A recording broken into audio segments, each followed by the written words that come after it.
Now, your host for today's Helpline, licensed nutritionist Jolie Root, joined by Jeff Donigan. We have a very special guest coming on, Mr. James Gormley. He's going to be talking about a brand new book that he wrote, Health at Gunpoint. And it's the FDA's silent war against health freedom. This is a very startling book. I had a chance to read it over the weekend, Jolie, and it is just mind-boggling as to what goes on today with our health care or health disease system as we know it. And this book will open up a lot of eyes who are pro-mainstream as to what is really going on. Now, I want to bring in a very special guest who has been an advocate for the natural product industry for more years than I'd like to remember, and that's Mr. James Gormley. He's an award-winning editor and journalist with over 20 years of experience in the area of nutrition. His landmark articles have appeared in both national consumer magazines and medical journals, focusing attention on issues such as the National School Lunch Program, food irradiation, right-to-know GMO labeling, biodiversity, and sustainable agriculture. So without any further delay, welcome to the Healthline Show at Tunie, James. Good afternoon. Thanks so much, Al. It's such a pleasure to be on. I appreciate it.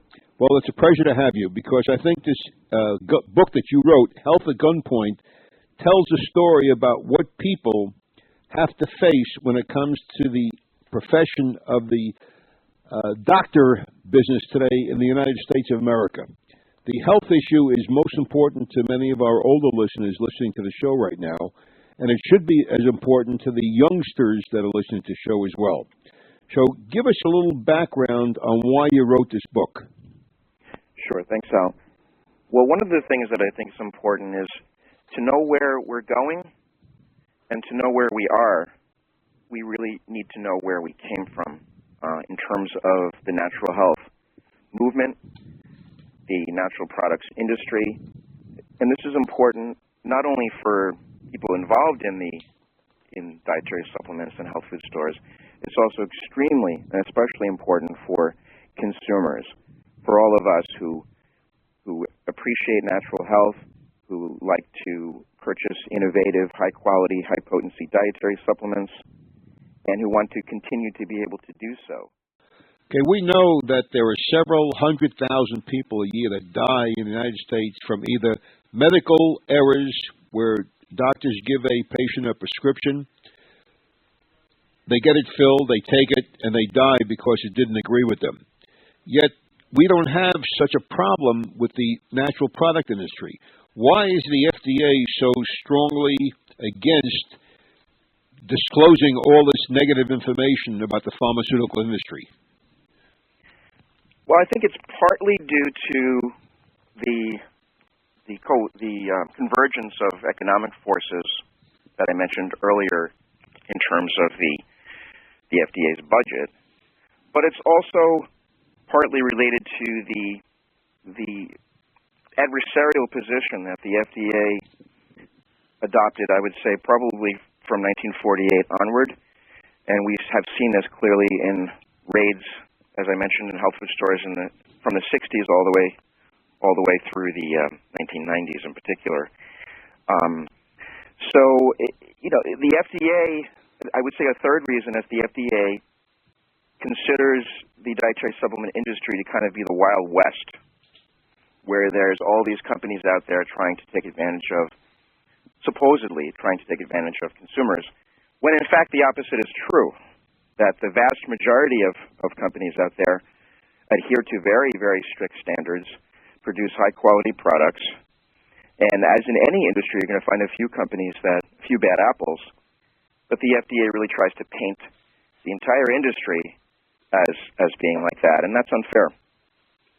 Well, we only have a few minutes left, James, but one important question I think our listeners deserve to know about is the fact that Americans may lose the freedom to obtain their own vitamins, minerals, and herbs at health food stores during President Obama's current second term. Do you have any comment on that? I would say that we're in danger of losing ground during this big government pro-regulation period, and we have to be especially vigilant and stay tuned into those organizations that I mentioned in order to that we don't lose ground from legislation proposed by Durbin and other anti-supplement foes. So you're saying there are certain members of either the Senate or the House that are pro-FDA and anti-supplements? That is correct. And the sad thing is that some of these people that we just mentioned believe that they're doing the right thing. They're from a school of, they are called GUGUs, good government Democrats, who believe that you need to create a nanny state where people aren't able to decide things for themselves. They want the government to decide things for them. That's what some of these anti-supplement foes believe. Do you have any last comments for our listeners before we have to say goodbye? Well, I'm very thankful to natural health consumers and advocates. They've been a great support for me over the years, a great audience, listeners, viewers, readers, and I've been privileged and honored to be able to be part of this great natural health movement for about 20 years, and I look forward to the next 20 years of being involved. Well, we certainly echo those feelings. I know, I'm sure myself, and I speak for Jolie and Jeff, but I'll let them say for themselves that we hope that we're all around the next 20 years to help people better their health conditions by giving them natural supplements, vitamins, herbs, and all the other products that are found in the natural health food stores. James, thanks very much. I do want to let listeners know you can purchase Health at Gunpoint by either going to Amazon.com or by visiting SquareOnePublishers.com. You can also call Square One directly at 516-535-2010, 516-535-2010, or Amazon.com.